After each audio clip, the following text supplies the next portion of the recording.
Salve pessoal, como vão? Tudo bem? Bom dia, boa tarde, boa noite, boa madrugada para você. Giovanni Magalhães aqui, começando uma sequência de videoaulas aí para esse nosso período de quarentena. Tá joia? Todo mundo em casa, mas o tempo não pode parar, tá? Eu programei para a gente começar essas nossas videoaulas uma sequência de mais ou menos três vídeos aí para a gente poder tratar sobre o contrato de compra e venda mercantil, que, aliás, é justamente o objeto do primeiro fórum que já está disponível aí no Unifon Online, tá? A ideia desse primeiro fórum é justamente você pegar aquele mapa mental que está sumarizado dentro do próprio Unifon Online e congregando aí com essas três aulas para que você então faça uma espécie de resumão disso e coloque lá no fórum para a gente ir então aí alinhavando a nossa evolução, tá? A propósito, nesse mês de abril aí a gente vai ver como é que vai ficar ainda as nossas avaliações. Possivelmente eu vou fechar uma data final para que você me mande aquele trabalho que a gente já começou, porque, enfim, não sei se já foram divulgados aí pelos meios oficiais, mas a gente precisa mesmo, nessa quarentena em que a gente está afastado no mês de abril, fechar esse mês de abril já com a sua nota de avião lançada, tá? Então, aqueles de vocês que eventualmente não mandaram ainda os trabalhos, por favor, mandem aí para que a gente possa, então, começar a efetuar a correção para poder lançar as notas de vocês, tá? Eu devo fazer no máximo ainda mais uma prorrogação só para facilitar a vida de quem ainda não entregou, tá certo? Bom, mas sem demora então, vamos embora começar o que a gente tem programado para esse nosso vídeo inicial, tá? Vamos fazer aqui uma introdução sobre o contrato de compra e venda mercantil. E, cara, a primeira coisa que a gente precisa ver, né, se tirar aí do nosso esquema, a primeira coisa que a gente precisa ver e definir é justamente um conceito, né, de contrato de compra e venda, cujo conceito é aquele mesmo conceito de contrato de compra e venda que todos os senhores, senhoras e senhoritas estudaram aí quando fizeram a disciplina de Direito Civil 3, tá? Genericamente falando, a gente pode entender o contrato de compra e venda como sendo aquele contrato através do qual uma das partes se obriga a entregar determinada coisa à outra, que em retribuição assume a obrigação de, para com a primeira, fazer o pagamento de um preço. Então, a gente percebe muito claramente aqui algo que a gente vai evoluir ao longo desses três vídeos, o lineamento geral da compreensão jurídica do contrato de compra e venda. Um contrato de natureza bilateral, um contrato de natureza oneroso, em que eu tenho duas partes, o comprador de um lado, o vendedor de um lado, que para cada uma dessas duas partes a gente vai acabar assumindo aí uma determinada obrigação. A obrigação do comprador, a obrigação de pagar o preço, a obrigação do vendedor, a obrigação de entregar a coisa. Desde que entre essas duas partes haja aí um acordo, não é? Haja aí um consenso de vontade entre o preço e a coisa, perfeitamente viável, portanto, entre os dois serem travados aí o contrato de compra e venda. Porém, não interessa para nós o contrato de compra e venda em geral. Isso você já estudou lá no Direito Civil 3. O que eu quero ver aqui com você é esse tema verticalizado para o direito empresarial.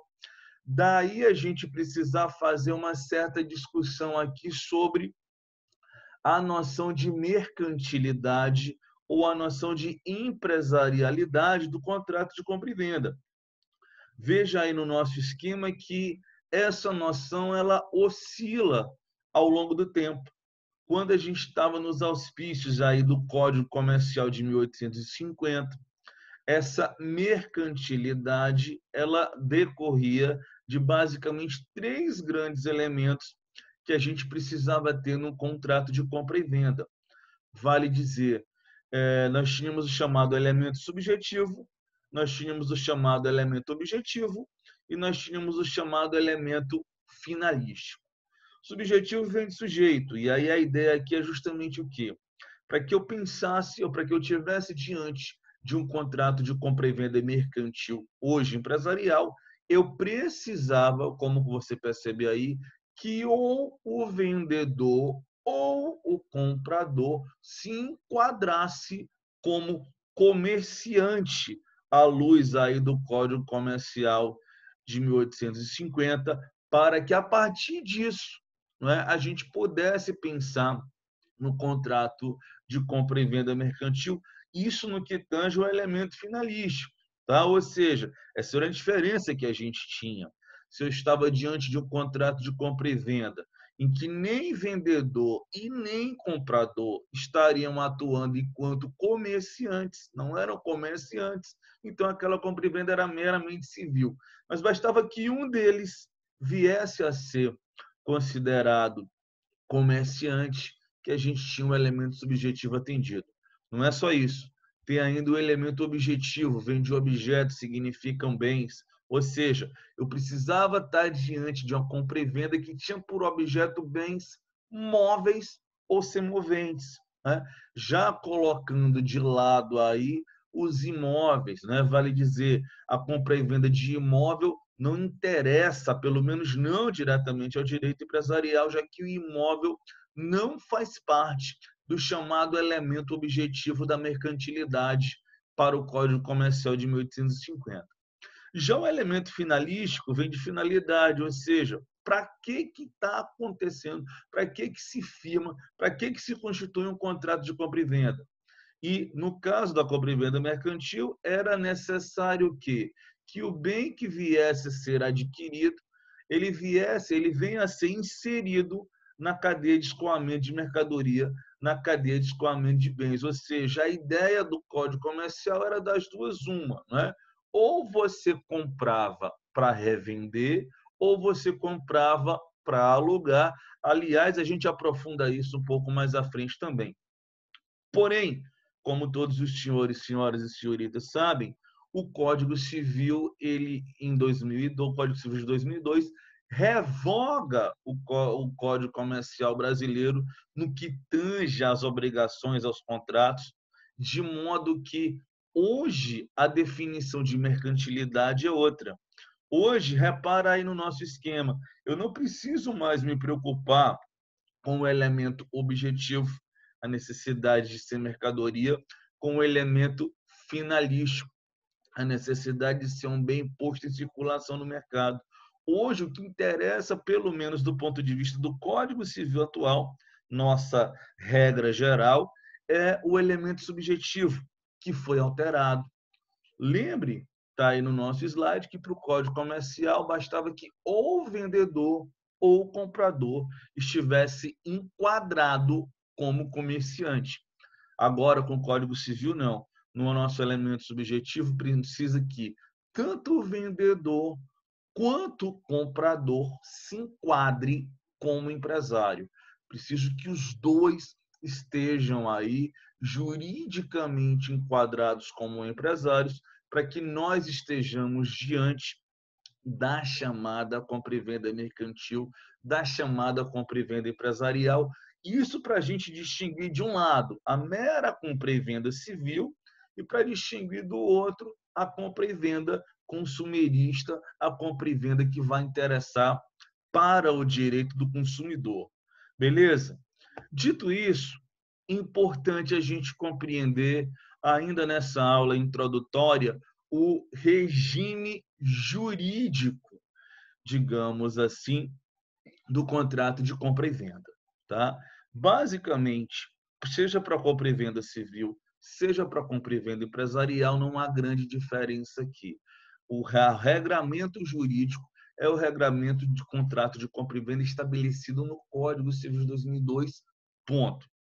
Porém, nós temos peculiaridades importantes aqui que servem de distinção. Né? Afinal de contas, a pergunta que não cala é exatamente essa. Se a regra é a mesma, Por que eu estudo na cadeira de contratos empresariais a compra e venda também? A diferença, meus caros, vai dizer respeito justamente, sabe no quê? Na situação de insolvência do comprador, né? Porque se o comprador ele não tiver enquadrado como empresário, o tratamento jurídico dele vai ser um. Se ele for empresário, o tratamento é outro. Olha aí no nosso esquema. Sendo o comprador meramente civil, vale dizer, alguém que não se enquadre como empresário, que acontece? Nesse caso, o vendedor ele vai poder obstar a entrega da mercadoria, ou melhor, obstar a entrega da coisa ao objeto de compra e venda, até que o comprador preste caução, né? Aí relacionada ao pagamento na forma convencionada entre eles. É o que a gente tem no artigo 495 do Código Civil. Está aí na nossa tela. Não obstante o prazo ajustado para o pagamento, se antes da tradição, vale dizer, da entrega do bem, o comprador cair em insolvência, poderá o vendedor sobrestar na entrega da coisa até que o comprador lhe dê caução de pagar no tempo ajustado. Vale dizer, te dei 90 dias para você fazer o pagamento pela coisa. Nesse tempo você cai em insolvência, eu posso exigir que você preste caução para que você venha receber a coisa sob pena de obstar a entrega dela. Diferente é a lógica da insolvência do comprador, sendo ele empresário. Agora a gente vai estar diante lá da lei de falências, da lei 11.101, no artigo 119, inciso 1, que vai basicamente nos mostrar o quê? Aqui, o vendedor ele não vai poder, a priori, obstar a entrega das mercadorias que foram revendidas e que estejam aí em trânsito. Ele impede, a regra geral é a seguinte, ele impede a entrega e aí ele notifica o administrador judicial do processo de falência para que o administrador judicial resolva efetivamente se vai ou se não vai cumprir com o pagamento daquele determinado contrato. E aí, se o administrador judicial disser que vai cumprir, o que acontece?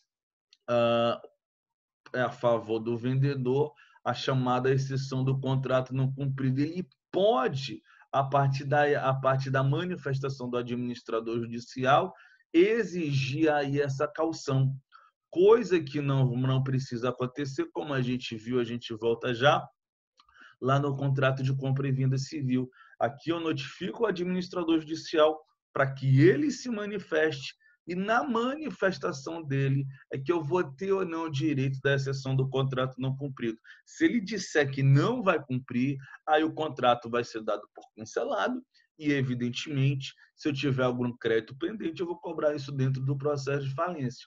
Porém, se essas mercadorias elas já tiverem sido revendidas aí pelo comprador sem fraude, cara, aí não tem jeito.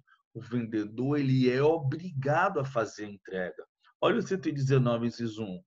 O vendedor não pode obstar a entrega das coisas expedidas ao devedor e ainda em trânsito, vale dizer, saiu do estabelecimento lá do devedor, mas não entrou no estabelecimento do comprador, melhor, saiu do estabelecimento do vendedor, mas não entrou no estabelecimento do comprador, se o comprador, antes do requerimento da falência, as tiver revendido sem fraude à vista das faturas, conhecimento de transportes entregues ou remetidos pelo devedor.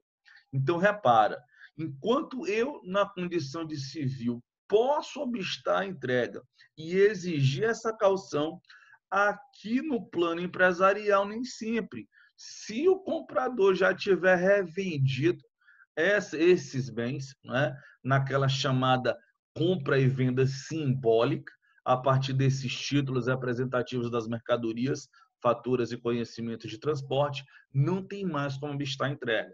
E, detalhe importante, né, obstando aí a entrega, há necessidade, né, caso venha a caber aí a você impedir a entrega, a necessidade de comunicação, de notificação para o administrador judicial, o que não acontece no plano meramente civil. Beleza? Bom, quais são os elementos que a gente vai ter no contrato de compra e venda? Basicamente, meus amigos, três grandes elementos aqui importantes: a coisa, o preço e a condição, tá? A coisa, o preço e a condição. Para a gente fechar esse vídeo, eu vou analisar com você o primeiro dos aspectos, os aspectos aí relacionados à coisa, por assim dizer, tá? E aí é importante que você perceba, estando diante do contrato de compra e venda mercantil, ou se você quiser atualizar a linguagem, o contrato de compra e venda empresarial, é importante você perceber o quê? Que a coisa, objeto do nosso contrato de compra e venda, precisa ser enquadrado como mercadoria. E aí é importante, né, que você compreenda o conceito jurídico de mercadoria para que você possa efetivamente entender aí o objeto do nosso contrato. A gente tem basicamente dois pontos para poder utilizar para que a gente possa fazer essa definição aí de abrangência do chamado contrato de compra e venda mercantil. Beleza? A primeira delas, como a gente está vendo aí, é o sentido tributário da noção mercadoria. Meus amigos, vejam bem, direito tributário que aí muitas vezes acaba complicando a gente aqui no direito empresarial, aqui ajuda. Sabe por quê?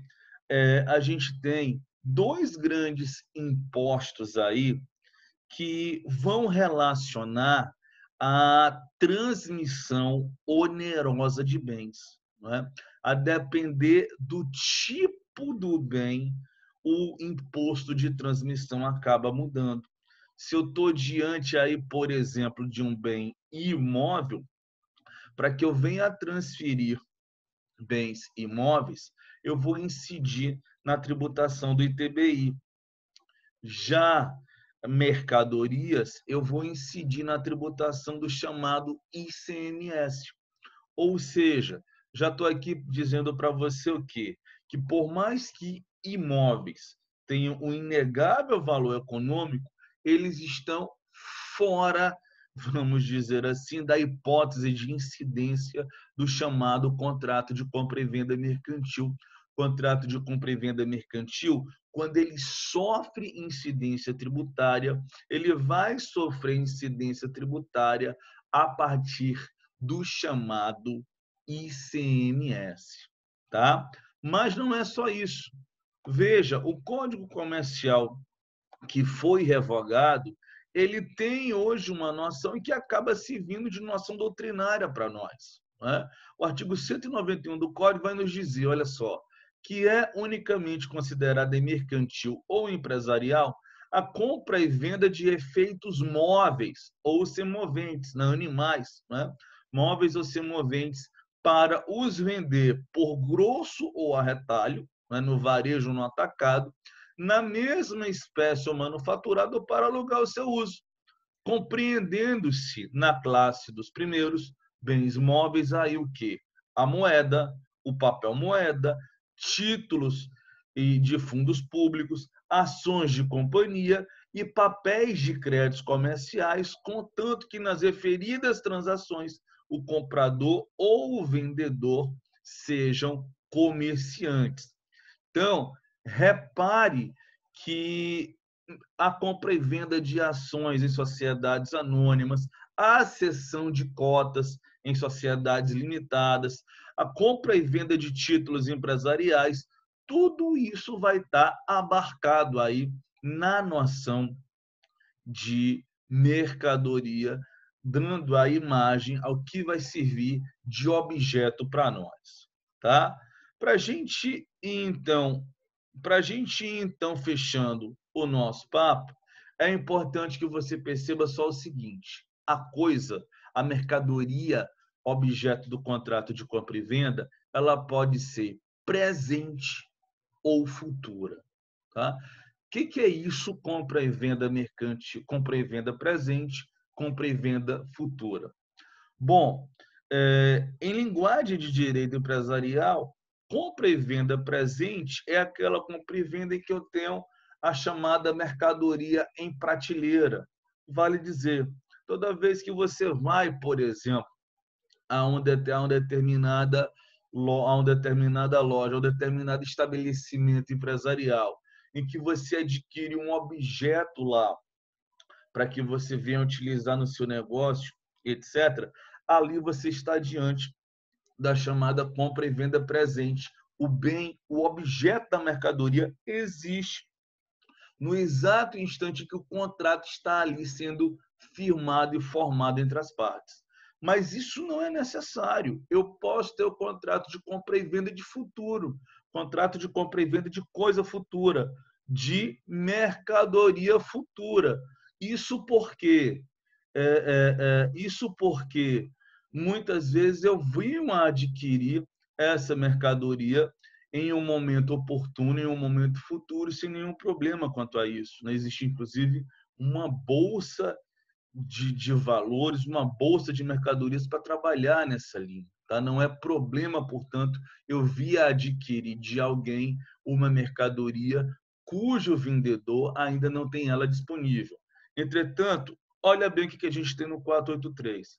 A compra e venda pode ter por objeto coisa atual ou futura. Nesse caso da coisa futura, ficará sem efeito o contrato se essa não vier a existir, salvo se a intenção das partes era de concluir um contrato aleatório. Ou seja, se eu tenho coisa futura, se eu tenho aí coisa futura, pode correr o risco, né, de aquele objeto não vir a acontecer no caso concreto. A gente precisa analisar isso com detalhe, a gente precisa analisar isso com calma, porque se essa coisa futura ela efetivamente não existir, o contrato fica sem efeito, a menos que o contrato seja firmado aí como um contrato aleatório. Por exemplo, meus amigos, o contrato de safra.